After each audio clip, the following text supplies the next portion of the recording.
Hello dear students, നമ്മൾ Christmas എക്സാമിന് 9ാം ക്ലാസ്സിൽ അറബിയിൽ നമുക്ക് എന്തായാലും ചോദിക്കാൻ സാധ്യതയുള്ള വളരെ പ്രധാനപ്പെട്ട ഒരു കാര്യം നമ്മൾ പറയാൻ പോകുന്നത് നമുക്കറിയാം ബർനാമിജാണ് അല്ലേ.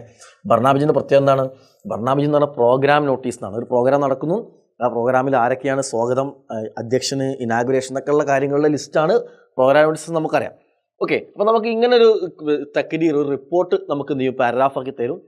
ഇതേപോലെ ഡാറ്റാസ് തന്നിട്ട് നമ്മോട് എന്ത് പറയും, ഇത് ഫില്ല് ചെയ്യാൻ വേണ്ടി പറയും. ഓക്കെ, അപ്പോൾ നമുക്ക് വളരെ എളുപ്പത്തിൽ ഇതെങ്ങനെ ഫില്ല് ചെയ്യാം എന്ന് നമുക്ക് നോക്കാം. അപ്പോൾ നിങ്ങൾ നോക്കൂ, ബർനാമിജ് നമ്മുടെ ഹെഡിങ് ഉണ്ട്, കുഴപ്പമില്ല. ഇനിയോ കലിമത്ത് തർഹീബ് എന്നുള്ള 1ാം സ്ഥാനത്ത് വരാം. അപ്പോൾ ഇത് നിങ്ങൾ പഠിച്ചു വെക്കണം. എന്തിനാണെന്നല്ലോ, ചിലപ്പോൾ ഇവിടെ ഒന്നും കൊടുത്തിട്ടില്ലല്ലോ, അതേപോലെ ചിലപ്പോൾ എക്സാമിന് മുകളിൽ ഒന്നും കൊടുക്കാതെ വരും.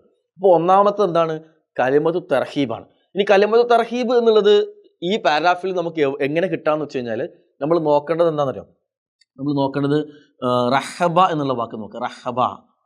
റഹബ എന്നുള്ള വാക്ക് നമുക്ക് എന്ത് ചെയ്യാം, ഇതിൽ നോക്കിയാൽ ഒന്നെങ്കിൽ റഹബ എന്നുണ്ടാവുമെങ്കിൽ ആ തർഹീബ് തന്നെ ഉണ്ടാവും. ഇതിൽ രണ്ടാലൊന്ന് ഈ പാരഗ്രാഫിൽ എവിടെയാണോ വരുന്നത് അവിടെ ഉണ്ടാകും. ആര്? ഇവിടെ എഴുതേണ്ട ആളെ പേര് നോക്കാം. നമുക്ക് ഇങ്ങനെ നോക്കി ഇങ്ങനെ സമയത്ത് നമ്മൾ ഏറ്റവും ലാസ്റ്റിൽ വെക്കുക ഓർമ്മ വേണ്ട. അവിടെ റഹബ കണ്ടു, റഹബ എന്നുള്ളത് കണ്ടു, ഒന്ന് അല്ലേ, ഒന്നാമത്തെ നമ്മൾ കണ്ടു. അപ്പോൾ നാദിറുൽ മദ്രസ എന്നാണ്. ഓക്കെ, അപ്പോൾ നാദിറുൽ മദ്രസ എന്നുള്ളതാണ് എന്ത്, ഒന്നാമത്തേൻ്റെ ആൻസർ വരുന്നത്. റെഡിയാണല്ലോ, നാദിറുൽ മദ്രസ ഒന്ന്. ഇനിയോ രണ്ടാമത്തേന് എന്താ വരുന്നത്, രണ്ടാമത്തെ ഇവിടെ കൊടുത്തിട്ടുണ്ട് പക്ഷേ ഇവിടെ ഇല്ല. രണ്ടാമത്തെ എന്താണ് നമ്മൾ എങ്ങനെ മനസ്സിലാക്കാം? രണ്ടാമത്തെ നമ്മൾ അറിയാത്തൊരു പഠിച്ചു വെക്കണം. രണ്ടാമത്തെ എന്താണ്, റഈസ് എന്നുള്ളതാണ് കേട്ടോ. രണ്ടാമത്തത് റഈസ് എന്നാണ്. റഈസ് എന്ന് പറഞ്ഞാൽ പ്രസിഡൻഷ്യൽ അഡ്രസ് എന്നാണ് പറയാം, അധ്യക്ഷൻ എന്ന് പറയും, ഒരു പുറകെ കൺട്രോൾ ചെയ്യുന്ന ആളാണ്. ഇനി റഈസ് എന്നുള്ളത് നമ്മൾ ഇവിടെ ഇത് പഠിച്ചു വെക്കണം. ഇത് കൊടുത്തതില്ല, നമ്മൾ പഠിച്ചു വെക്കണം. ഇത് മാത്രമല്ല, ഈ എല്ലാതും പഠിച്ചു വെക്കണം കേട്ടോ. അപ്പം നമുക്ക് പഠിച്ചു വെച്ചുകൊണ്ട് നമുക്ക് അറിയാമെങ്കിൽ റഈസ് എന്ന് നമ്മൾ മനസ്സിലാക്കി. ഇനി നമ്മൾ എന്ത് ചെയ്യണം വെച്ചാൽ, ഇത് കിട്ടാൻ വേണ്ടി നമ്മൾ നോക്കേണ്ടത് റിയാസത്ത് എന്നുള്ളത് നമ്മൾ നോക്കണം കേട്ടോ. റിയാസത്ത് എന്നുള്ളത് നോക്കാം. ഓക്കെ, റിയാസത്ത് എന്നുള്ളത് നോക്കാം. നിങ്ങൾ നോക്കൂ, ഇങ്ങനെ നോക്കിയ സമയം പാരാഗ്രാഫിൽ ഇങ്ങനെ നോക്കുന്ന സമയത്ത് കണ്ടോ റിയാസത്ത്. ഈ റിയാസത്ത് എന്നുള്ള പേരിനോട് ചേർന്ന് വരുന്ന ആളായിരിക്കും എന്ത് ചെയ്യുക, ഈ റഈസ് എന്നുള്ളടത്ത് വരിക. ഓക്കെ, ഇവിടെ ഉണ്ട് മുദിറുൽ മുഖാത്ത, ശരിയാണ്. അപ്പോൾ ഇതാണ് രണ്ടാമത്തത് കിട്ടാൻ നമ്മൾ ചെയ്യേണ്ടത്. ഓക്കെ ആണല്ലോ. ഇനി മൂന്നാമത്തത് അൽ ഇഫ്തിതാഹ്. ഇഫ്തിതാഹ് എന്ന് പറഞ്ഞാൽ എന്താണ്, ഉദ്ഘാടനം എന്നുള്ളത് ഇവിടെ പേര് കൊടുത്തിട്ടില്ല. നമ്മൾ ഈ ഓർഡർ ഒന്നാമത്തെ സ്വാഗതമാണ്, രണ്ടാമത്തെ അധ്യക്ഷനാണ്, മൂന്നാമത്തെ ഇഫ്തിതാഹാണ്. ഓർമ്മ ഉണ്ടല്ലോ. ഇത് നമ്മൾ കിട്ടാൻ വേണ്ടി നമ്മൾ ചെയ്യേണ്ടതെന്ന് വെച്ചാൽ നമ്മൾ നോക്കേണ്ടത് ഇഫ്തതഹ എന്നുള്ള വാക്കാണ്. ഇഫ്തതഹ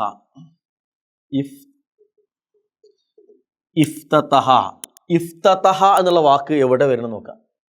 ഇഫ്തതഹ എന്നുള്ള വാക്ക് എവിടെ വരണം നോക്കാം. ഇങ്ങനെ നോക്കുന്ന സമയത്ത് നമുക്ക് എന്ത് ചെയ്യും, ഇങ്ങനെ നോക്കണോ, ഇഫ്തതഹ.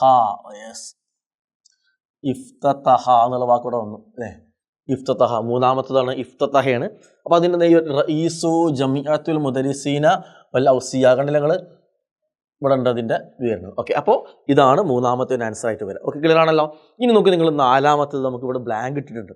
അപ്പോൾ ബ്ലാങ്ക് ഇട്ടാൽ ഇവിടെ സാധ്യത ഉള്ളത് എന്താണെന്ന് അറിയാം, നാലാമത്തെ വരുമ്പോൾ ഒന്നെങ്കിൽ അത് തഹാനി എന്നുള്ളതായിരിക്കും ഒന്നെങ്കിൽ വരാം, അല്ലെങ്കിൽ ഖുത്തുബ എന്നായിരിക്കും. ഒന്നെങ്കിൽ എന്തായിരിക്കും, അത് തഹാനി ആയിരിക്കും വരിക. തഹാനി എന്ന് പറഞ്ഞാൽ ആശംസ. ഓക്കെ, അതല്ലെങ്കിൽ അൽ ഖുത്തുബ സ്പീച്ച് ആയിരിക്കും. ചിലപ്പോൾ ഇത് രണ്ടും ഉണ്ടാവും കേട്ടോ. ഓക്കെ, അപ്പോൾ നമ്മൾ എന്ത് ചെയ്യണം, ഇതിൽ രണ്ടിൽ ഏതാണ് ഇവിടെ കൊടുത്തത് നോക്കുക. അപ്പോൾ ഇത് കിട്ടാൻ അത്ര ചെയ്യേണ്ടുള്ളൂ.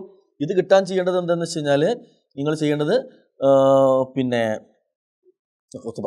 ഇനി ഇത് കിട്ടാൻ ചെയ്യേണ്ടത് ഇതേ വാക്ക് തന്നെ നമ്മൾ ഇതിൽ സെർച്ച് ചെയ്ത് നോക്കാം. ഇതേ വാക്ക് തന്നെ നമ്മൾ നോക്കുമ്പോണ്ട് ഇവിടെ ഖുതുബ എന്നുണ്ട് അല്ലേ. അപ്പോൾ ഖുതുബനെ നേരെ ഇവിടെ ഒരാളെ പേര് എഴുതിയിട്ടുണ്ട്, ആരാണ്, മുദരിസുൽ ലുഗത്തുൽ അറബിയ്യ. അപ്പോൾ ശരിയാണ്, ഖുതുബനെ നേരെ ഉണ്ട് മുദരിസുൽ ലുഗത്തുൽ അറബിയ്യ, അറബിയ ഇവിടെ കൊടുത്തിട്ടുണ്ട്.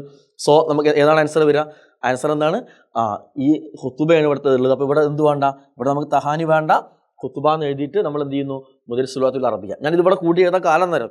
ചിലപ്പോൾ നിങ്ങൾക്ക് തരുന്ന വേറെ ക്വസ്റ്റ്യന് ചിലപ്പോൾ ഇവിടെ എന്തായിരിക്കും, ഇവിടെ തഹാനി ഉണ്ടായിരിക്കും. അപ്പം അങ്ങനെയാണെങ്കിൽ തഹാനി, കലിമത്ത് തഹാനി എന്നുള്ള ഇവിടെ തന്നെ എവിടെ കാണും, ഈ പാരാഗ്രാഫിൽ ഈ തഹാനി എന്നുള്ള വാക്ക് കാണും കേട്ടോ. ഓക്കെ, ഈ ഏറ്റവും ലാസ്റ്റ് നമുക്കറിയാം എന്താണ്, ആ ശുക്ർ എന്ന് പറഞ്ഞാൽ എന്താണ്, ശുക്ർ എന്ന് പറഞ്ഞാൽ നന്ദി എന്നാണ് അർത്ഥം അല്ലേ. ശുക്ർ നന്ദി എന്നാണ് ശുക്ർ എന്ന് പറഞ്ഞ അർത്ഥം. ചിലപ്പോൾ അതിന് ശുക്രിന് പകരം എന്താ വരുന്നത്, നിങ്ങൾക്ക് അവിടെ ശക്കറ എന്നുണ്ടാവും. ചിലപ്പോൾ ശക്കറ എന്നുള്ളത് കൊടുക്കും. ശുക്രിന് പകരം ശക്കറ എന്നുള്ളത് കൊടുക്കും. അപ്പോൾ നമ്മളിങ്ങനെ സെർച്ച് ചെയ്ത് നോക്കുക. ഇങ്ങനെ പോകുമ്പോണ്ടാവും ഇവിടെ ശക്കറ ഉണ്ടോ, ശുക്ർ അല്ലെങ്കിൽ ശക്കറ എന്നുള്ളത് അവിടെ ഉണ്ട്. അപ്പോൾ അതിന് നേരെ വരുന്ന പേരാണ് എന്തില്ല, ആ പേരാണ് എവിടെ വരേണ്ടത്, ഇവിടെ വരേണ്ടത്. ഓക്കെ, ക്ലിയർ ആണല്ലോ. അപ്പോൾ നമുക്ക് എന്തൊക്കെ കിട്ടി, 1 2 ഇത് 3 അതേപോലെ തന്നെ ഇത് 4 ഇത് 5. ഓക്കെ, 5 ഇതും നമ്മൾ ഫില്ലാക്കിയല്ലോ. ഈ ക്വസ്റ്റ്യൻ എന്തായാലും മിക്കവാറും നിങ്ങൾക്ക് എക്സാമിന് ഉണ്ടാവും. ഇതേപോലെ മനസ്സിലാക്കിയിട്ട് ഒന്ന് റിപ്പീറ്റ് ചെയ്ത് കണ്ടിട്ട് നമ്മൾ എന്ത് ചെയ്യുക, ഇതിന് ആൻസർ കംപ്ലീറ്റ് ആക്കി അടിപൊളിയായിട്ട് എഴുതാം. ഓക്കെ, റെഡിയാണല്ലോ? അസ്സലാമു അലൈക്കും.